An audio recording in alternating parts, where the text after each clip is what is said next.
సమస్యల మీద రీసెంట్గా మనకు జరిగిన నీటు పేపర్ లీకేజ్ విషయంలో ఆయన చేసిన ఒక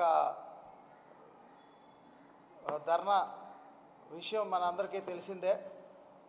దాని విద్యార్థులు ఇవాళ ఏ రకంగా అయితే ఇబ్బంది పడుతున్న విద్యా వ్యవస్థలో మార్పులు తీసుకురావాలని రాహుల్ గాంధీ గారు ఈరోజు మా విశాఖ జిల్లా కాంగ్రెస్ పార్టీ తరఫున రాహుల్ గాంధీ గారు మా కాంగ్రెస్ శ్రేణులందరికీ ఒక ఆదేశాలు జారీ చేయడం జరిగింది. ఎందుకంటే ఇవాళ విద్యార్థులు మెయిన్గా ఎగ్జామ్స్ రాసేవి ఎస్ఎస్సి, యూపీఎస్, నీటు, జేఈ ఈ 3 ఎగ్జామ్స్ విద్యార్థులు వాళ్ళ యొక్క సమస్యలు విద్యార్థులతో పాటు వాళ్ళ తల్లిదండ్రులు ఫేస్ చేస్తున్న సమస్యల మీద పోరాటం చేయమని మాకు ఏఐసీ నుంచి ఆదేశాలు రావడం జరిగింది. దాని నిమిత్తం విశాఖ కాంగ్రెస్ పార్టీ ఈరోజు ఈ సడన్గా ప్రెస్ మీట్ ఏర్పాటు చేయడం జరిగింది. ఏంటంటే ఇప్పుడు విద్యా సంవత్సరం మనకు స్టార్ట్ అయింది. మా ప్రియతమ నాయకుడు అపోజిషన్ లీడరు రాహుల్ గాంధీ గారు చేసిన విజ్ఞాపన ఏంటంటే విద్యా వ్యవస్థలో మార్పులు తీసుకురావాలని. ఎందుకంటే మొన్న మీరందరూ చూశారు, నీట్ పేపర్ లీకేజ్ వల్ల విద్యార్థులు ఎంత ఇబ్బంది పడ్డారో, ఎంతమంది ఆత్మహత్యలు చేసుకున్నారో మనందరికీ తెలిసిన విషయం. ఎందుకంటే వాళ్ళు సంవత్సరాలు కష్టపడి చదివి ఎగ్జామ్ రాస్తే ఏదైతే బీజేపీ ప్రభుత్వం ఉందో, బీజేపీ ప్రభుత్వం కానీ ఈ కూటమి ప్రభుత్వం మన ఆంధ్రప్రదేశ్లోకి వచ్చినాకి బీజేపీతో ఎలియన్స్ అయిన టీడీపీ, జనసేన, బీజేపీ అలాగే వైఎస్ఆర్సీపీ ఆల్సో ఈ 3 పార్టీలు ఏవైతే ఉన్నాయో, బీజేపీ అంటే బాబు, జగన్, పవన్, ఈ పార్టీలు వాళ్ళకి తొత్తులుగా మారి పేపర్ లీకేజ్ అయినప్పటికి కూడా ఎవరైతే విద్యాశాఖ మంత్రి, కేంద్ర విద్యాశాఖ మంత్రి ఎవరైతే ఉన్నారో ఆయన్ని ప్రభుత్వాలు కానీ పేపర్ లీకేజ్ వల్ల వాళ్ళు ఎంత దుర్మార్గమైన ఒక భారతదేశ పౌరులు ఎవరంటే యువత. అటువంటి మన నెక్స్ట్ జనరేషన్ యువత లేకపోతే మన దేశం లేదు. రేపు మన దేశం బాగుపడాలన్నా యువత ఉంటేనే మనం బాగుపడతాం. అటువంటి యువతకి అన్యాయం చేస్తూ వాళ్ళ భవిష్యత్తుని శూన్యం చేస్తూ ఇవాళ తీసుకున్న బీజేపీ వాళ్ళు స్వార్థం కోసం వాళ్ళు ఎవరితోనో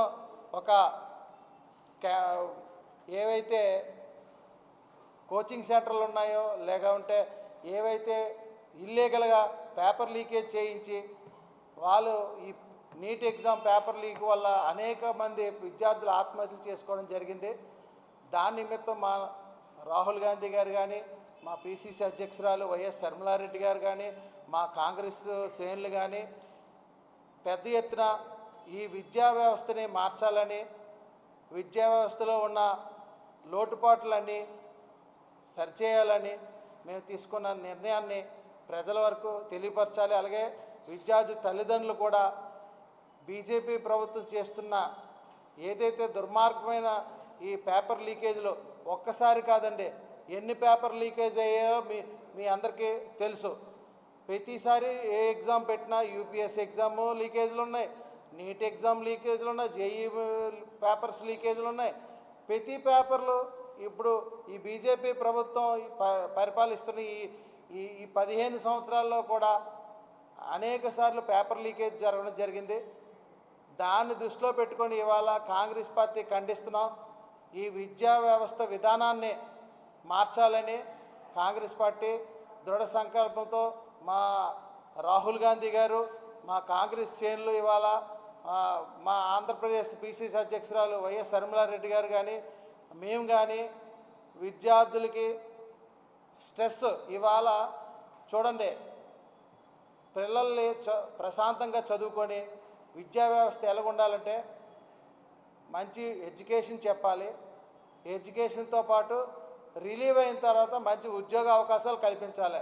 అటువంటి ఇవాళ ఏ రకమైన అవకాశాలు కల్పించకపోవడం కాకుండా పిల్లల మీద ప్రెషర్ పెట్టి ఎక్కువ పని దినాలు ఎక్కువ, ఒక క్లాసుకి మినిమం స్టూడెంట్స్ ఎంతమంది ఉండాలి అది లేదు. ఒక ఫీజు ఒక ఇంటర్మీడియట్ కానీ, ఒక డిగ్రీ కానీ, ఒక స్కూల్స్, ఒక 10th క్లాసు పిల్లలకు కానీ ఒక స్కూల్ స్టేజ్లో కూడా గవర్నమెంట్ ఒక ఫీజు విధానాన్ని డిసైడ్ చేయాలి, ఎంత ఫీజు పెట్టాలని. అది లేదు. ఒక ఫీజు ఆల్రెడీ గవర్నమెంట్ చట్టంలో ఉంది, ఇంతే ఫీజు కలెక్ట్ చేయాలని. అది బోర్డులో ఎవరో పెట్టట్లేదు. ఎందుకంటే కేవలం ఈ పార్టీలన్నీ, ఈ కూటమి ప్రభుత్వం కానీ, ఇవాళ జనసేన కానీ, వైఎస్ఆర్సీపీ కానీ, బీజేపీ కానీ అన్నీ కొల్యూడ్ అయి ఉండి వాళ్ళు విద్యా సంస్థలకు అనుకూలంగా పనిచేస్తున్నారు. ఇటువంటి దారుణమైన పరిస్థితిని మీ కాంగ్రెస్ పార్టీ, విశాఖ జిల్లా కాంగ్రెస్ పార్టీ తరఫున మేము ఖండిస్తున్నాం.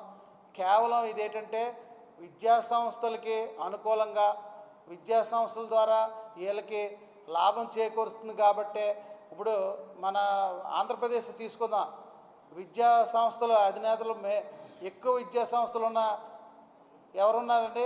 నారాయణ కాలేజ్, ఆయన ఎవరండి? TDP minister. అలాంటి వ్యక్తులకి లాభం చేకూర్చే విధంగా ఈ ప్రభుత్వాలు పనిచేస్తున్నాయి. అలాగే బీజేపీ ప్రభుత్వం ఉంది, ఈ నీట్ పేపర్ లీకేజ్ వల్ల ఎంత మందికి లాభాలు వచ్చాయో వాళ్ళకే తెలుసు. ఎందుకంటే వాళ్ళు చేసిన విధానాల వల్ల వాళ్ళకి లాభాలు కలుగుతున్నాయి. కాబట్టి విద్యార్థులు వెళ్ళకపోయినా వాళ్ళకి అనవసరం, విద్యార్థులు తల్లిదండ్రులు వెళ్ళకపోయినా ఆత్మహత్యలు చేసుకున్న వాళ్ళకి అనవసరం. కేవలం కావాల్సింది వాళ్ళకి ఆర్థిక లాభం. వాళ్ళ ఆర్థిక లాభం కోసం వాళ్ళు ఏ రకమైన దేనికైనా వాళ్ళు దిగజారుడుకు పని చేస్తున్నారు. కాబట్టి దాన్ని మేము కాంగ్రెస్ పార్టీ తరఫున, విశాఖ కాంగ్రెస్ పార్టీ తరఫున, విశాఖ కాంగ్రెస్ పార్టీ అధ్యక్షుడిగా నేను ఖండిస్తున్నా.